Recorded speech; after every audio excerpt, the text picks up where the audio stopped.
Olá, pessoal. Começa aqui mais um programa Biografias, sempre especial, porque o especial trata justamente da pessoa que a gente convida para participar, contando a sua história, compartilhando a trajetória e principalmente o legado, os ensinamentos. Olha, inscreva-se no canal, é importante que você prestigie o nosso trabalho. E hoje não é diferente. Convidada especialíssima, Silvia Bellio, CEO da Hitline, empresa eleita por 4 vezes consecutivas a maior revendedora da Dell Technologies no Brasil. Silvia é autora de 3 livros, sendo 2 sobre tecnologia e um terceiro tão interessante quanto os outros 2, mas abordando mulheres, histórias de mulheres inspiradoras. O livro se chama Mulheres Além do Ópio. A Silvia é a única pessoa do sexo feminino a participar do Conselho de Empresas Parceiras da Dell no Brasil. E também é presença constante em eventos internacionais que debatem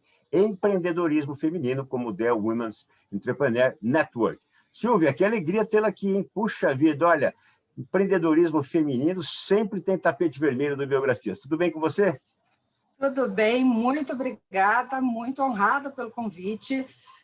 Eu sei que você fez biografia de muitos famosos e estou me sentindo super feliz de estar participando aqui com você. Obrigada, espero poder contar um pouquinho da minha trajetória aqui para os seus ouvintes e espero que eles curtam bastante. Com certeza vão curtir, a honra é nossa de receber você. Silvia, bom, já que eu falei de livro, vamos começar por eles, né? Conta um pouquinho, então, desses livros que você escreveu e esse Mulheres Além do Óbvio, que achei, assim, além de tecnologia, fantástico. Começou de uma ideia de colocar alguns textos, começar a publicar alguns textos, principalmente sobre tecnologia, né? Quando você fala de transformação digital, a coisa está ocorrendo tão rápido, que eu falei, deixa eu publicar. Muitas vezes a pessoa, quando fala de tecnologia, fala, não, é um bicho de 7 cabeças. E eu quis mostrar que não é assim tão complexo, não é assim tão complicado, de um jeito ou de outro, todos nós hoje temos acesso à tecnologia, né? Quando você vai 20 anos atrás, a tecnologia estava muito restrita a algumas empresas. Hoje a gente tem tablet, celular, se não tem mais de um celular na mão, então a gente acaba tendo esse contato. Aí veio o primeiro livro, justamente para contar um pouquinho disso, não é um bicho de 7 cabeças, que é Simplificando TI. Simplificando TI foi o primeiro, deixa eu colocar aqui para vocês verem. E aqui fala sobre servidores, sobre nuvens, o que eu faço com meus arquivos, agora está entrando a Lei Geral de Proteção de Dados, né? O que eu tenho que me preocupar, como é que eu faço um backup, não estou fazendo, quais são os riscos de ter tantas informações aí sendo compartilhadas. Mas aqui você tem diversos aplicativos, principalmente para mães, pais, aplicativos para quem precisa de receita, aplicativos para quem precisa de... eu preciso fazer minha manicure, né? Que se tornou, agora a gente não pode mais ir em shopping, está tudo fechado. Então, várias ideias da tecnologia aplicada. E como eu comecei a fazer parte desse movimento empreendedora, né? Até então a gente era chamada de empresários, e aí entrou a questão do empreendedor.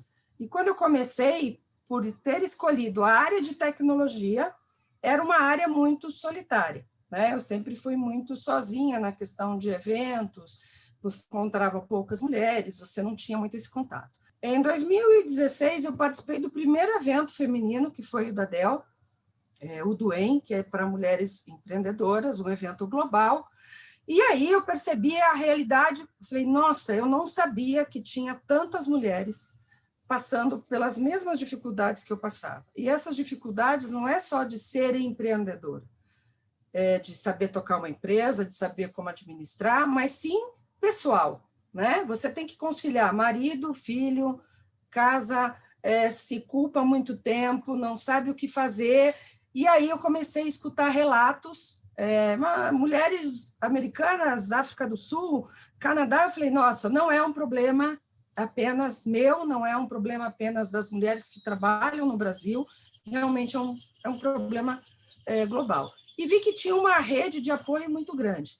Conheci diversas mulheres incríveis, a Rede Mulher Empreendedora, da Ana Fontes, conheci a Camila Cucci, que é da Mastertech, também nessa área de tecnologia. Começamos a conversar, comecei a participar de outros eventos, e aí me veio um outro momento que eu falei, nossa, mas se eu não for empreendedora, se eu não tiver o meu próprio negócio, então eu não posso inspirar ninguém. E aí comecei a fazer uma análise das mulheres que estavam ao meu redor.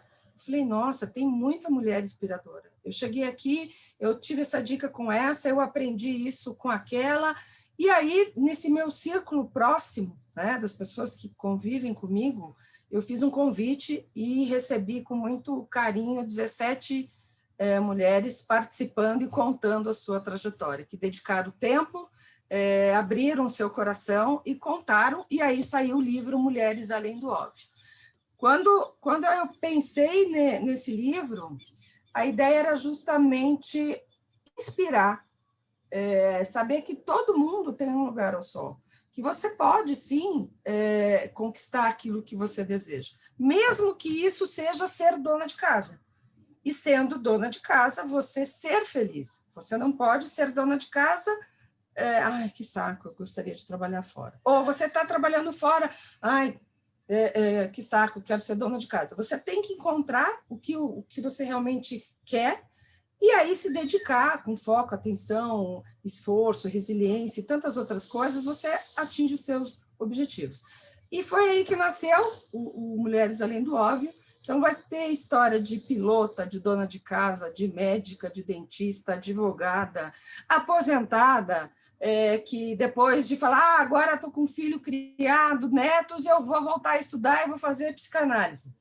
Então, assim, você percebe que a gente pode continuar, a nossa vida não vai acabar aos 60, né? Quando a gente fala, vou me aposentar. Não, a vida não vai acabar nesse momento, pelo contrário, você pode continuar a sua vida e, às vezes, até com muito mais qualidade de vida, mas tem história aqui para todos os gostos. E, como disse um amigo, falou assim, eu acho impossível, em 17 histórias totalmente diferentes, não ter nenhuma que não inspire alguém. Então, foi aí o objetivo, inspirar a nova geração, inspirar novas mulheres para contarem as suas histórias, porque todo mundo tem uma história para contar. Bom, eu queria que você falasse de uma especial que você viveu de perto, né? Que é da mamãe, porque vou te confessar, grandes empreendedores, Samuel Klein, qual é a referência empreendedora dele? A mãe, que era dona de casa. Júlio Simões, a mãe, que acordava cedo, ia para a lavoura, cozinhava para 20, 30 pessoas, fazia aquele caldeirão, arrumava tudo, guardava o dinheirinho, fazia administração, ou seja, então, grandes empresários, né, que eu tive o privilégio de biografar, vêm com esse modelo empreendedor da mãe. Você também se iguala nisso? Sim, e talvez eu só tenha percebido isso muito mais tarde, né? Hoje, com experiência sendo mãe. Mas quando eu comecei a escrever o livro, comecei a contar a minha história, eu falei, não vou contar a minha história nesse livro, né? Vai ter um segundo momento aí, a gente fala um pouquinho de mim. Eu pensei na história dela e falei, sim, ela foi a minha inspiração. Porque quando você faz faculdade, você tem condição financeira, tudo acaba acontecendo, né? E você fala, opa, vou seguir por esse caminho, não gostei, eu troco. Mas a minha mãe veio de uma família muito, muito pobre. Eles são do sul do país, né? Minha mãe é de São Cepé, meu pai é de Getúlio Vargas, e logo foram para o interior do Paraná. Eu sou de Pato Branco, nasci em Pato Branco, mas aí começa a trajetória, porque eu tive alguns probleminhas, a gente precisou mudar para Curitiba. Meu pai trabalhava para o sustento da casa, minha mãe precisava cuidar de mim, porque eu necessitava de atenção. Só que mesmo com todas essas atividades da casa, ela encontrava um tempo, não por obrigação, mas por prazer, de cozinhar.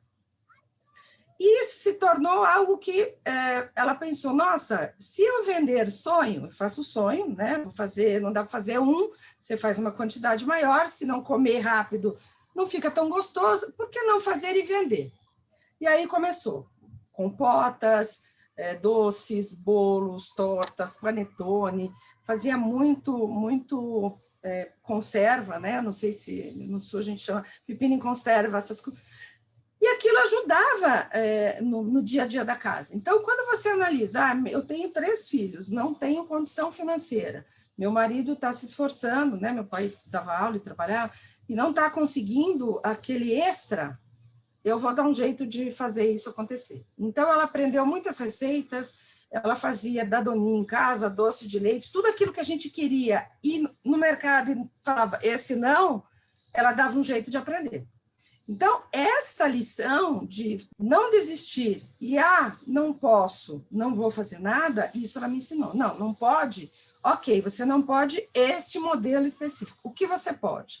Como você pode fazer ele, então? Como você pode buscar uma opção alternativa para ter isso que você gostaria de experimentar? Né? O Danoninho é algo que me vem à cabeça muito fácil. E aquilo acabou sendo colocado dentro de mim de uma maneira muito subjetiva. Eu não tinha noção disso. Passou um tempo, quando meu pai passou por uma situação financeira muito difícil, eu falei, vou ter que estudar em escola pública. Mas eu não vou estudar na escola X, eu quero estudar nessa escola. Ela falou, então, faça o seguinte, estude, que se você estudar, você passa.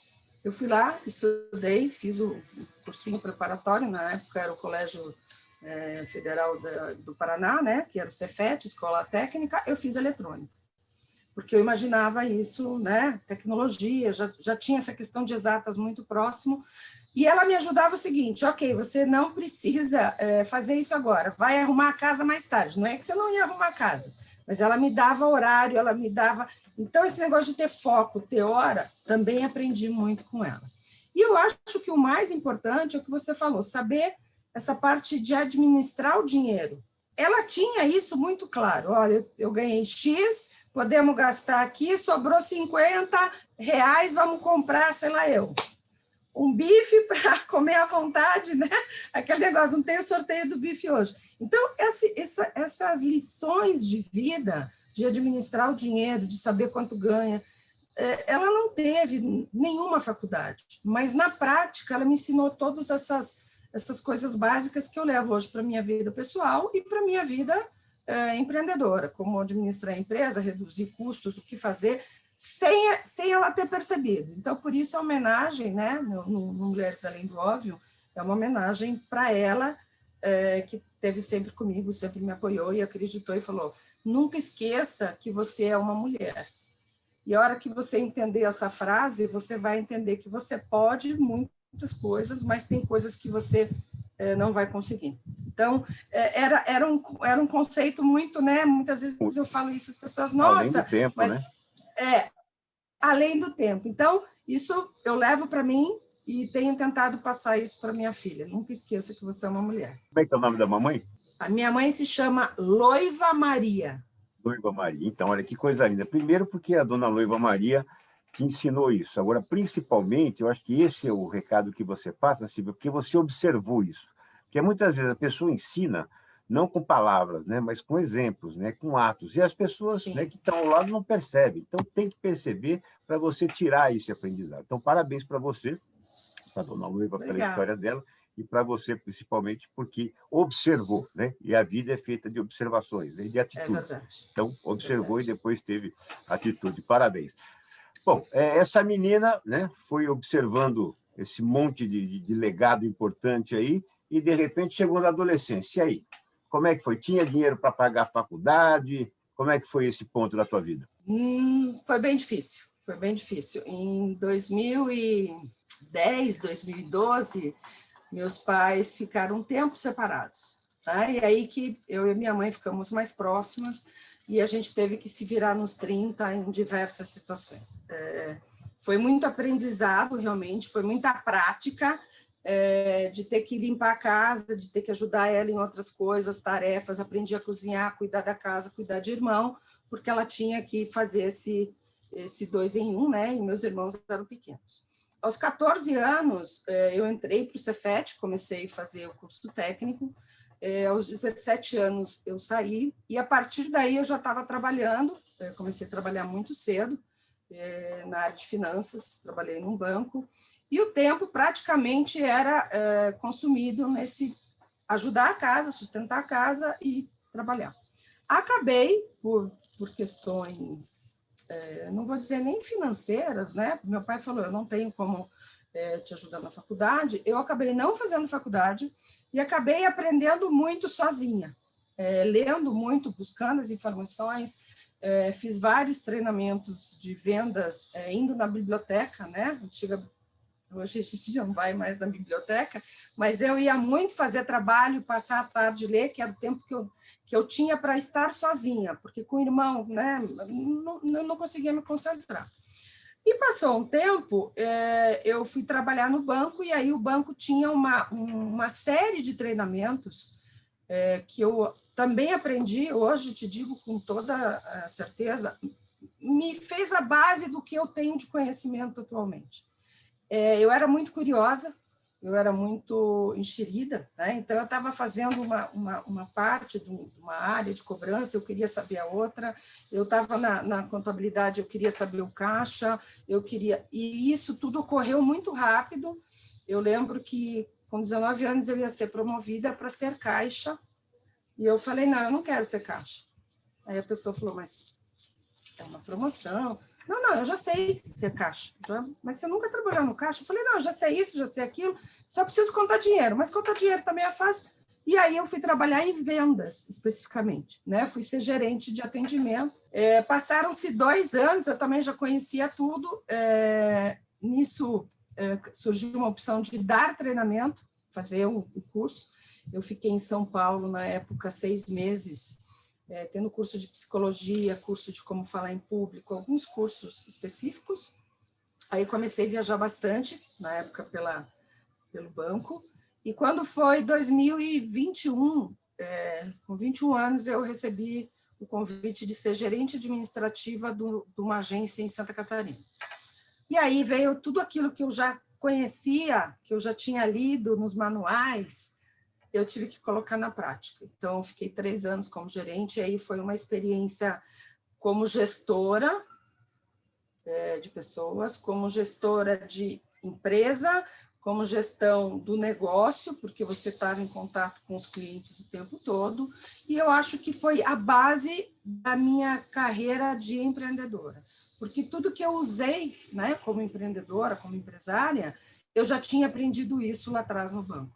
Então, eu diria para você que essa visão macro, de entender um pouco de contabilidade, de emitir nota, veio do banco, não veio da faculdade, veio da minha experiência. Então, hoje eu digo para minha filha, eu não pude fazer, mas nem por isso eu deixei de aprender. Faça, sim, uma faculdade. Cheguei a um tempo ter essa síndrome do impostor. Ai, não tem faculdade. Ai, sabe isso? E aí minha mentora, hoje assessora, a Gaia, falou, Silvia, você dá aula em faculdade, se for o caso. Você tem muito conhecimento. Tira isso da sua cabeça. Isso talvez tenha sido um problema em 20, 30 anos atrás, mas hoje a sua experiência já fez com que essa questão de ter o diploma não tenha uma relevância maior do que você está dando. Então, aí eu acho que eu me tranquilizei, mas foi muito na base da prática, aprendizado, de buscar informação, e aí a curiosidade, né? Ler sobre isso, buscar como se aplica, eu acho que essa foi o diferencial para eu chegar até aqui. Olha, Silvia, por isso que eu amo biografia, né? Imagina, encontrar você numa fila de um banco, comprando pãozinho na padaria, ninguém imagina a história que você viveu, né? Então, e comigo é assim, eu paro no lugar, de repente a pessoa começa a contar a história para mim, começa a chorar, lembrar, enfim, eu já vi... Ai, nem fala, nem uma fala. Coisa, é um imã, né? E eu amo isso. Então, veja que riqueza de história, né? Primeiro, assim, hoje falar, mas biblioteca, você falou, né? O pessoal não tem noção, né, do valor que teve uma biblioteca, né? Você foi buscar o conhecimento no centro maior que tinha, que é o centro dos livros, né? Uma autodidata, né? Folheou, aprendeu, enfim. Então, olha, primeiro, parabéns. Segundo, assim, impressionado com a tua negativa à promoção, né? Não, o que você está me oferecendo, né? Eu acho que eu tenho, né? Eu quero te dar mais 2, né? 2 degraus acima, né? O que você está me oferecendo, né? É muito legal, mas isso aqui eu vou estagnar aqui. Isso me fez lembrar uma vez, eu me irritei com um banco, né? Um grande banco, e fui fechar a conta. E fui no caixa, falei, eu quero fechar minha conta, tá, moça, tá muito jeito. você tem certeza que vai fechar a conta? O banco é isso, é internacional, não sei o quê, pá, pá, pá, pá. Enfim, bom, ela foi me falando, eu fui ficando vermelho, eu falei, não, pelo amor de Deus, né? Eu não vou fechar a conta aqui jamais, né? Ele falou, não, tá bom, obrigado, tá, vai lá e fala com o tal gerente ali. Eu cheguei lá e falei, tudo bem, não, é que eu vim aqui para fechar a conta, só um minutinho. Ele foi lá, né, mostrei os documentos, em 2 minutos minha conta estava fechada. Aí eu falei para ele, olha, moço, você devia estar no caixa, né? Mas a caixa devia estar aqui na tua mesa, porque você não tem preparação nenhuma para ser gerente, né? Ela me convenceu a não fechar a conta e você foi tão competente, né? E você perdeu em 2 minutos. Exatamente. Então, olha, parabéns, porque a gente tem que ser peitudo mesmo. A gente tem que, né? Falar, não, peraí, isso aqui, né? Eu mereço mais do que você está me oferecendo. Tem hora que a gente tem que falar grosso. Agora, Silvia, essa luta da mulher, os homens, né, viveram muito essa situação. Obviamente que a mulher ela traz uma repressão diferente, que só quem vive, né, é que sabe, preconceito, enfim, né? Quando entra numa sala cheia de homens reunidos, né, um barulho de salto feminino, todo mundo vira o rosto, enfim, né? Ou seja, tem um sentimento que só vocês é que sabem. Mas o homem, ele se destruiu muito com a história do winner, do loser, né? Do vencedor e do derrotado, né?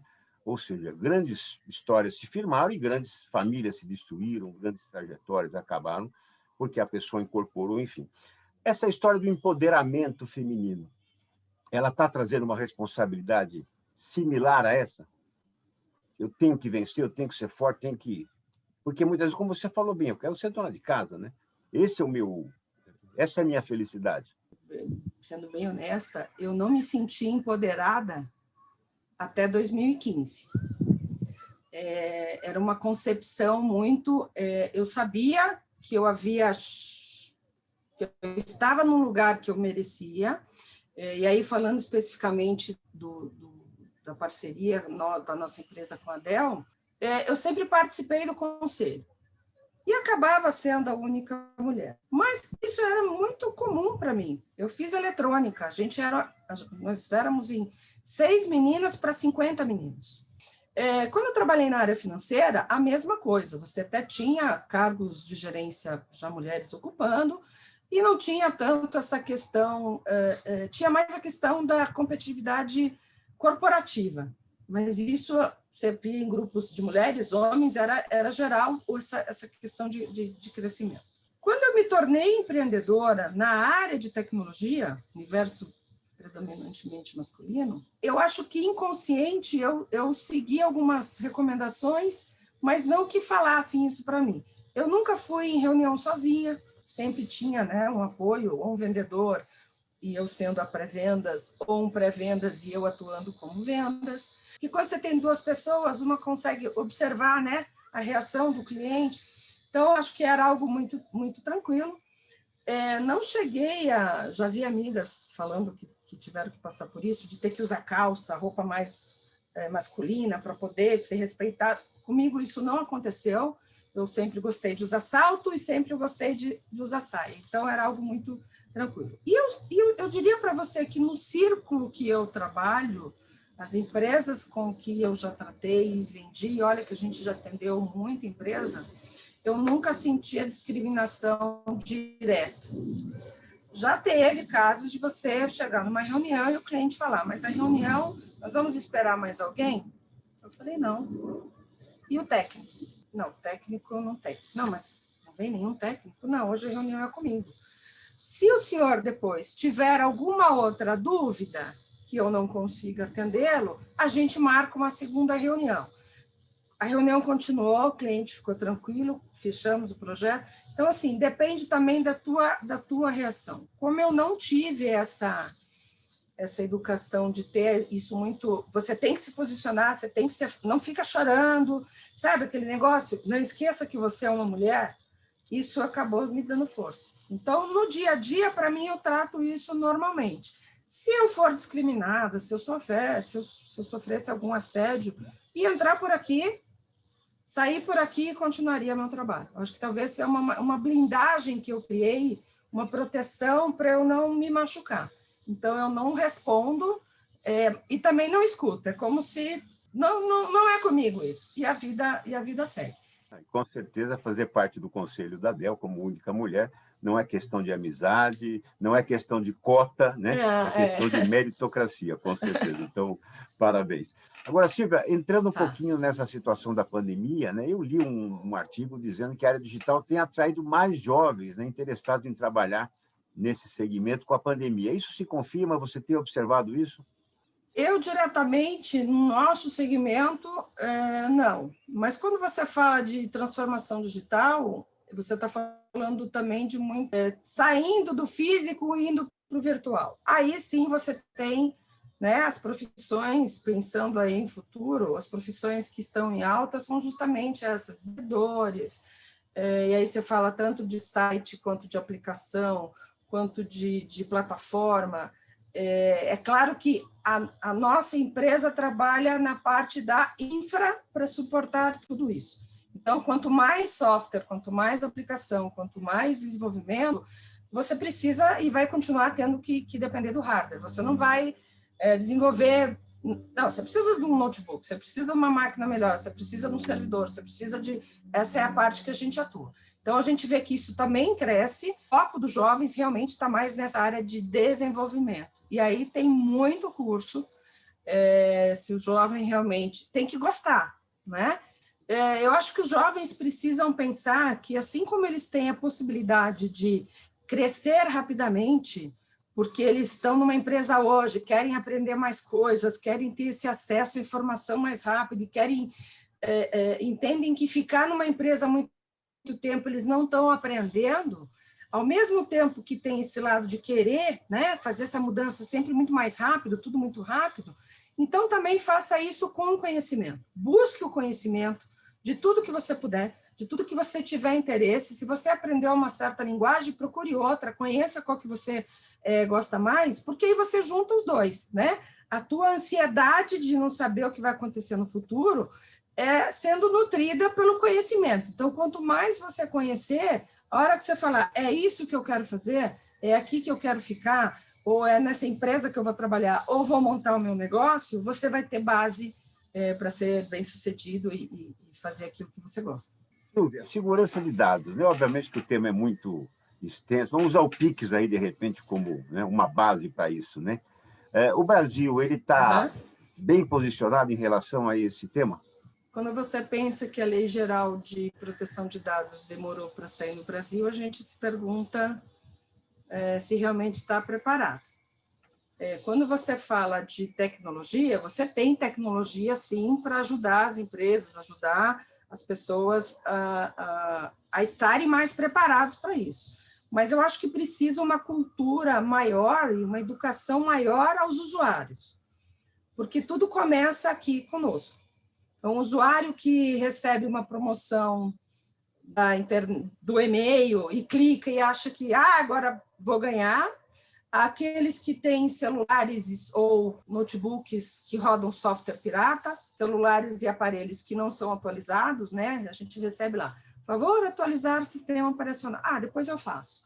Então, a tecnologia, ela existe, trabalha muito rápido, né? Principalmente nessa questão de antivírus para detectar. Tem hoje antivírus inteligentes que você não precisa ter sido atacado para ele já começar a trabalhar, porque tem histórico, então ele faz um processo antecipado dessa varredura. Então, existe sim um trabalho, eu até estava começando aqui na Universidade de São Caetano, de fazer algumas palestras justamente por isso, né, para ter essa educação.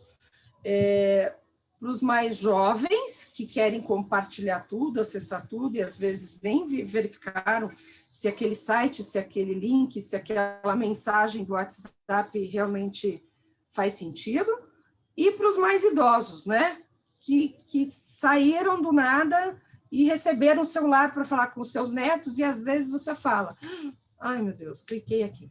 E tem, claro, as questões corporativas, né? Eu digo que desde 2001, depois 11 de setembro, as empresas perceberam que os dados hoje é estratégia para qualquer tipo de negócio, seja indústria, comércio, educação, saúde. Estamos falando em inteligência artificial, estamos falando de IoT, estamos falando de analytics, tantas outras coisas que permitem usar esses dados, né, para a gente buscar esse conhecimento mais rápido. Mas, ao mesmo tempo, se a gente não souber o básico para não clique, aí a gente não vai conseguir ter essa questão de abrangência, né? Então, eu acho que é um processo cultural que a gente precisaria, de repente, propor nas escolas. Você tem uma mídia, ok, vamos baixar antivírus, vamos fazer atualização, sabe? Um negócio meio básico para que a população começasse a entender que não é só a tecnologia que vai resolver, que existe o humano, que geralmente os erros e os problemas são feitos por nós e que a gente precisa diminuir, né? Pelo menos minimizar aí o risco. Acho que essa é uma questão importante. E com essa situação da pandemia, Silvia, nós percebemos que erroneamente, né, não sabíamos priorizar, priorizávamos supérfluos, né, não priorizávamos situações, né, que são mais primordiais, aprendemos a valorizar, né, pessoas principalmente, família e tudo mais. Qual foi a maior transformação que você sentiu nesse período? Eu acho que a transformação maior ocorreu em mim mesma.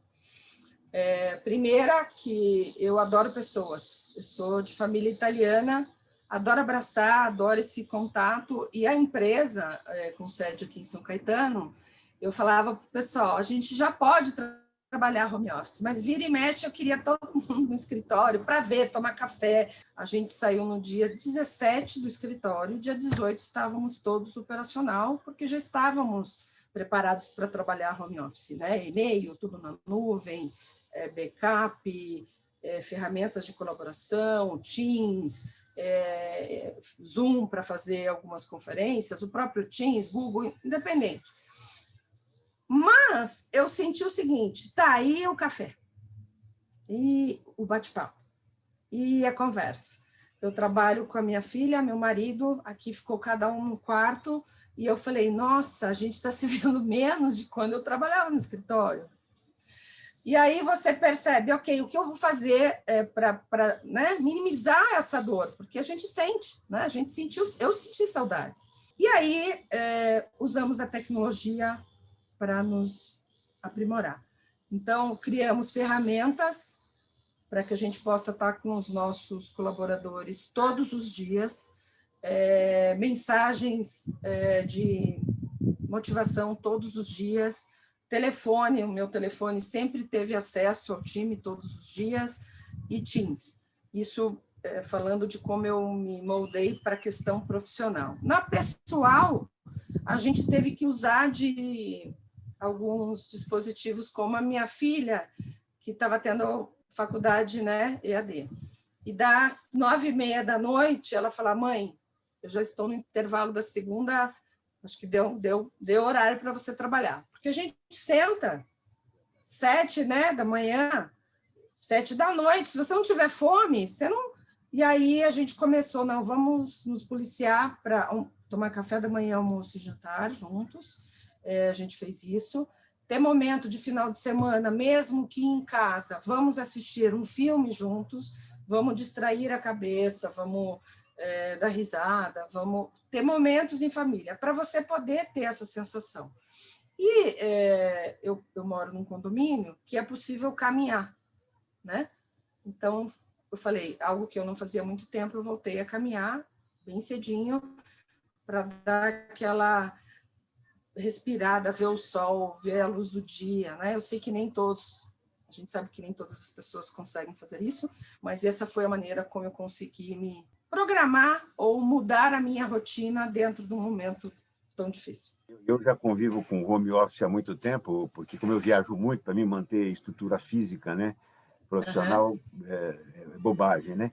Então, Silvia, realmente isso que você falou é importante, porque eu trabalho de manhã, tarde, noite, madrugada, enfim, né? O trabalho para mim é um prazer, é um lazer, né? Então eu me divirto trabalhando, né?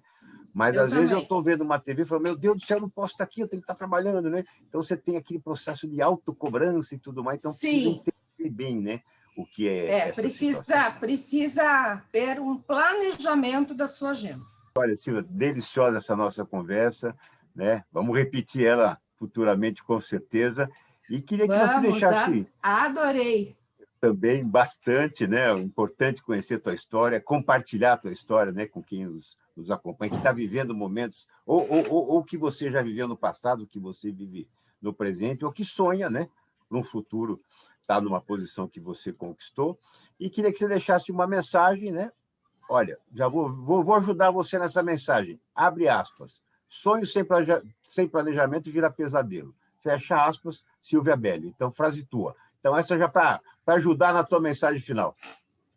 Isso é muito verdade. Eu acho que a gente pode sonhar, e quando eu falo de sonhar, sonhe alto, que sonhar não paga, né? Você pode sonhar. Mas quando você sonha e bota isso no papel, e aí eu sou de exatas, né? Débito, crédito, isso aqui eu preciso fazer, isso aqui não dá. Eu quero comprar um carro, o carro custa 100 mil, eu ganho R$1.000. Vou demorar para comprar esse carro 50 anos, não vou dar. Então, vou pensar em outro carro. Eu sou muito nessa praticidade. Quero um carro, qual? Carro de 1 milhão, não tenho. 500, não, 500 talvez não. Mas vai dar para comprar um de 250? Então, tá bom, vou fazer isso. Se eu guardar tanto por mês, eu chego e compro. Eu acho que virar pesadelo, eu já tive um sonho que realmente eu atingi, mas quando eu consegui, aquilo virou um pesadelo na minha vida, e eu falei, opa, eu preciso parar e falar, esse sonho aqui não vai dar para ser, não é possível. E eu tinha que entender e não me frustrar, não consegui, não deu, próximo, qual é o próximo step? Eu vou agora ser empreendedor. E aí que eu virei o jogo. Então, acho que é muita dedicação naquilo que você quer, muito foco, muito conhecimento. O conhecimento está aí para todos. Busque, leia, procure no Google, procure com seus amigos, o cara que já trabalhou em alguma outra coisa, pergunta como ele fez, o que ele faz, como é que ele faz. E se você quer fazer algo, você consegue. Você tem que tirar do sonho e botar no papel. Eu acho que essa seria a minha mensagem, né, para quem está querendo fazer alguma coisa, começar alguma coisa e está difícil. Então, acho que coloque no papel e veja o que você tem, que é factível, o que não tem, talvez mude o sonho e tente dar uma ajustada nele para que ele possa ser realizado. Gente, sonhar pequeno e sonhar grande dá o mesmo trabalho, né? O que muda é a energia que você precisa colocar para realizar, né? Cada tamanho deles, né? Ele depois. Depois, isso aí. Muito bom. Silvia, olha, que alegria tê-la aqui no Biografias. Portas abertas aqui para você. Sempre que tiver novidades, vamos estar ansiosos aqui para saber dessas novidades que você tem para nos contar. Porque, olha, fique com Deus aí. Pode deixar. Né? Pessoal, um ótimo 2021 para vocês. E 2021 teremos mais novidades. Eu venho aqui conversar com o Elias para que vocês possam acompanhar e curtir aí o próximo livro. Com certeza, a nossa querida Thaís Tipolari vai passar aqui, né? Foi minha aluna das mais brilhantes, viu? Não falo isso para todos, não. Eu falo, não, toda vez que encontro um aluno, você fala, esse era brilhante. Não, essa era mesmo, viu? Tanto que se tornou uma grande empreendedora da área da comunicação. Silvia, muito obrigado por participar conosco aqui. Fiquem com Deus, tá? Um beijo carinhoso e, pessoal, até o próximo Biografias. Tchau, tchau.